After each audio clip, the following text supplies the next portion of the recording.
एक थोड़ा सा हम आपको डिफरेंस लेकर के आ जाते हैं सीजीएल में और आपको एक सीपीओ में। पहले मुझे यहां पर ये बता दो, आप में से कितने लोग ऐसे हैं जो सीजीएल की तैयारी कर रहे हैं? अब हाथ उठेगा, बढ़िया। और कितने लोग ऐसे हैं जो सीपीओ की तैयारी कर रहे हैं?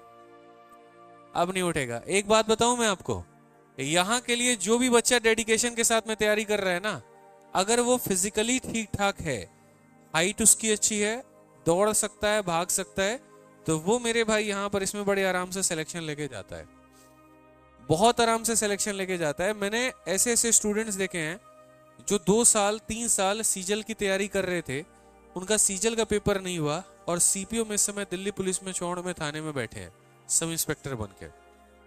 ऐसे ऐसे स्टूडेंट, ना सिर्फ बॉयज की बात कर रहा हूं मैं, गर्ल्स की भी बात कर रहा हूं यहाँ पे। कारण पता है क्या है? यहाँ पर भी तुमको सेम ही सब्जेक्ट पढ़ना है। लोगों को जानकारी की कमी होने के कारण बहुत लोग फायदा भी नहीं उठा पाते हैं। मैं बता देता हूँ, यहाँ भी आपका मैथ है, इंग्लिश है, रीजनिंग और क्या है, जीएस है ना यहाँ पे। और यहाँ पर भी आपका सेम है। जितना आपका देखो, अब सुन लो मेरी बात, अब ठीक है, पता है बहुत नेता आदमी हो, ज्ञानी आदमी, अब सुन लो, थोड़ा ज्ञान हमारे पास भी है, शायद कुछ हम भी किए हो लाइफ में, सुन लो थोड़ा सा, तुम्हारे भले की बात कह रहा हूं मैं। सबसे पहली बात, प्री का पेपर होता है। जैसे प्री का पेपर इसमें 200 नंबर का होता है, इसमें भी प्री का पेपर तुम्हारा 200 नंबर का ही होता है। फर्क यहाँ पर क्या है, इसका जो प्रीलिम्स का पेपर होता है आपका, ठीक है, इसके प्रीलिम्स के पेपर में कितने क्वेश्चन आते हैं? 100 सवाल आता है। और 100 सवाल आता है और कितने नंबर का आता है? 200 नंबर का। समय कितने का होता है? 60 मिनट, मतलब 1 घंटा। एक एक सवाल मतलब 25 25 25 25 सवाल आपके हो जाते हैं। इसमें यहां पर कहानी उल्टी है। यहां 50 50 50 और 50, कितने क्वेश्चन है? 200 सवाल। अच्छा, नंबर भी कितने हैं? 200 के ही हैं। ठीक है, अब समय जैसे सवालों की संख्या डबल होगी तो टाइम भी क्या हो जाएगा? डबल। तो यहां पर 120 मिनट मिलेगा। इसका जो प्री होता है वो क्या होता है? क्वालिफाई करना है। इसमें क्या करना है? क्वालिफाई। क्यों? क्योंकि इसको आगे जाकर के मेंस देना है, इसीलिए इसके प्री को क्या बना दिया गया? क्वालिफाई करिए बस। आपके 190 नंबर है कि 180 नंबर है, फर्क नहीं पड़ता है, 140 पे कट ऑफ गई है तो दोनों बराबर है। लेकिन यहां पर क्वालिफाइंग नहीं है, यहां पर इसकी एक अपनी कट ऑफ डिसाइड होती है। और कट ऑफ को पार करने के बाद में जो भी नंबर आपका आता है, वो प्री का स्कोर और आगे मेंस का स्कोर मिला करके आपका बनता है पूरा। इसमें क्या होता है? मेंस दोगे, तो जब मेंस दोगे तो वापस से फिर से तुम्हारे वही चारों सब्जेक्ट आ जाएंगे। ठीक है, किस में आएंगे? मेंस में।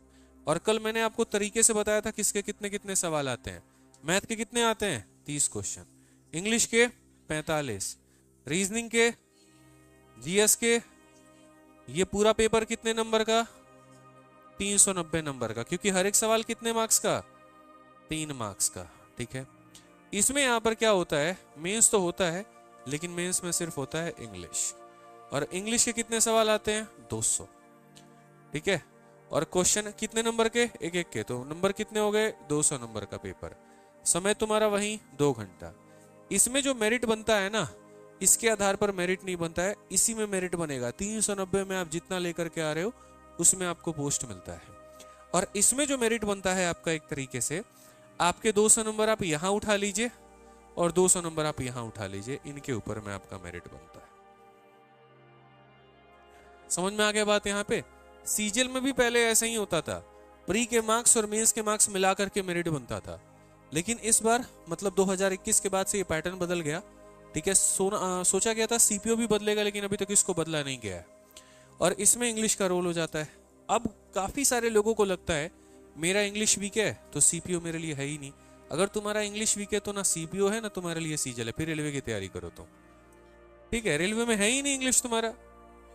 ठीक है, क्योंकि सर जब आप यहां पर प्री में भी दे रहे हो, आप यहां मेंस में भी दे रहे हो, मेंस में इंग्लिश दे हो, कितना सवाल है? 45, तो फिर उसको देने में दिक्कत क्या है? अच्छा, दूसरी बात क्या लगता है, ये वाली नौकरी बढ़िया है, ये वाला कौन करने जाए? जबकि मैं आपको बता दूं, इसमें यहां पर नीचे से लेकर के ऊपर तक के सारे पोस्ट हैं। टैक्स असिस्टेंट से नौकरी शुरू होती है और आप असिस्टेंट ऑडिट ऑफिसर AAO के पोस्ट तक जाते हो। AAO पोस्ट अपने आप में गैजेट ऑफिसर की पोस्ट है, जिसकी नियुक्ति आपको लोकल लोग नहीं करते, सीधा राष्ट्रपति करता है।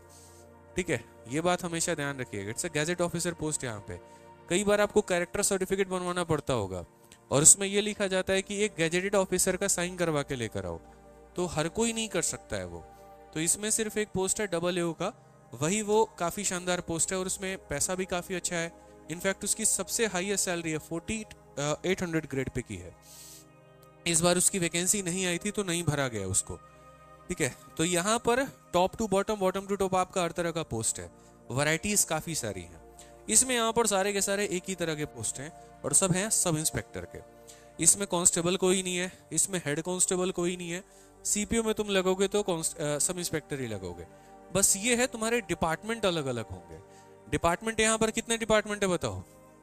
सबसे पहला डिपार्टमेंट कौन सा है? दिल्ली पुलिस में सब इंस्पेक्टर, बढ़िया पैसा है। दूसरा डिपार्टमेंट कौन सा है? CISF। तीसरा डिपार्टमेंट CRPF नहीं है? अच्छा CRPF है कि नहीं है? चलो CRPF है। चौथा SSB और उसके बाद में BSF और ITBP, ठीक है। अब इन सब के यहां पर हम आपको समझा देते हैं। ये आपका हो जाता है दिल्ली पुलिस में सब इंस्पेक्टर, जो कि आप अभी थाने में देखते हो और आप देखोगे तो ये सब इंस्पेक्टर के पद पे बहाल होते हैं, ठीक है। इसके बाद में प्रमोशंस होते होते होते होते ये आगे तक चले जाते हैं। अच्छा एक चीज और बता दे, किसमें? हाँ होती है, बिल्कुल होती है, समय लगता है, टाइम लगता है। बहुत लोगों को तो ये भी नहीं पता कि एक थाने में जो SHO है या फिर जो कहीं ना कहीं IO बनता है यहाँ पर, वो कोई अलग पोस्ट नहीं होती है। उनको अगर कायदे से देखो तो सैलरी बराबर ही मिलती है, बस उनको कहीं ना कहीं नियुक्त कर दिया जाता है। जैसे आप देखोगे काफी सारे एक मूवीज भी थी, ठीक है, यहाँ पर जो भी बढ़िया काम कर रहा होगा उसको थाने का प्रभार दे दिया जाएगा, तो ये अलग कहानी है, खैर वो सिस्टम में भी नहीं जाएंगे। ये सेंट्रल रिजर्व पुलिस फोर्स है आपका, सशस्त्र सीमा बल हो गया, ठीक है, बॉर्डर सिक्योरिटी फोर्स हो गया, इंडो तिब्बतन बॉर्डर पुलिस, तो यहाँ पर ये ITBP वाला ये हो गया आपका। जितने आप मेट्रो में देखते हो, मेट्रो की सिक्योरिटी देखते हो ना आप, ये वाली मेट्रो की सिक्योरिटी तो कुछ भी नहीं है। सबसे खतरनाक मेट्रो की सिक्योरिटी है एयरपोर्ट एक्सप्रेस वाली, क्योंकि उसमें कभी कभी बड़े बड़े लोग भी, जैसे हमारे मोदी जी हो गए, ये सब हो गए, ये घूमते, तो उनकी सिक्योरिटी बड़ी टाइट होगी, आप जा करके देखना। इनफैक्ट आप कई ऐसे, जैसे अभी गोरखपुर से अगर कोई हो यूपी से, तो आप देखोगे यूपी में वहां का जो एयरपोर्ट है वो वहां की लोकल बॉडी या एक तरीके से किसी और को टेंडर नहीं दिया गया है, वहां की जो मिलिट्री है वो उसको कंट्रोल करती है, सारा का सारा वहीं देख रेख करती है। इनफैक्ट जब मैं अपने जॉब के लिए मुंबई में गया हुआ था तो मेरी आने की, यहाँ जाने की फ्लाइट तो मैंने मुंबई की थी और रिटर्निंग में मैंने पुणे से लिया था, ठीक है। पुणे हो गया, नासिक हो गया, अलग अलग जगह है, ठीक है। तो वहां पर पुणे में भी जैसे मिलिट्री को पूरा दे रखा है, तो सारी सिक्योरिटी, इनफैक्ट आपका टिकट काटना मिलिट्री वाला करेगा, चेकिंग करना मिलिट्री करेगी यहाँ पे। तो ये सारा का सारा काम जो जाता है वो आपको जाता है CISF में। जैसे केरला में हम गए थे, वहां पे आप इनफैक्ट किसी भी एयरपोर्ट में चले जाओ, आपका जैसे जो चेकिंग होता है वो कौन करता है? CISF। इनफैक्ट आपने अभी देखा था कंगना रनौत वाला केस ना, कि कंगना रनौत एयरपोर्ट पे जा रही थी और किसी लेडी स्टाफ ने उसको एक थप्पड़ मारा था। तो वो कोई इंडिगो की या स्पाइस जेट की या कोई ऐसा एयर स्टाफ नहीं थे, वो किसके थे? CISF के थे। और क्यों मारा था थप्पड़? कि उसने ये कह दिया था कि जो आंदोलन में बैठे थे वो दिहाड़ी पे 300-300 400 रुपए लेके बैठते थे। अब सही कहा था कि गलत कहा था वो अलग बात है, एक पार्ट में आपसे बस ये कह रहा हूं, ठीक है। तो उसका ये कहना था कि मेरी माँ भी किसान आंदोलन में बैठी थी, लेकिन उसने किसी से पैसे नहीं लिए थे, अपने हक के लिए बैठी थी।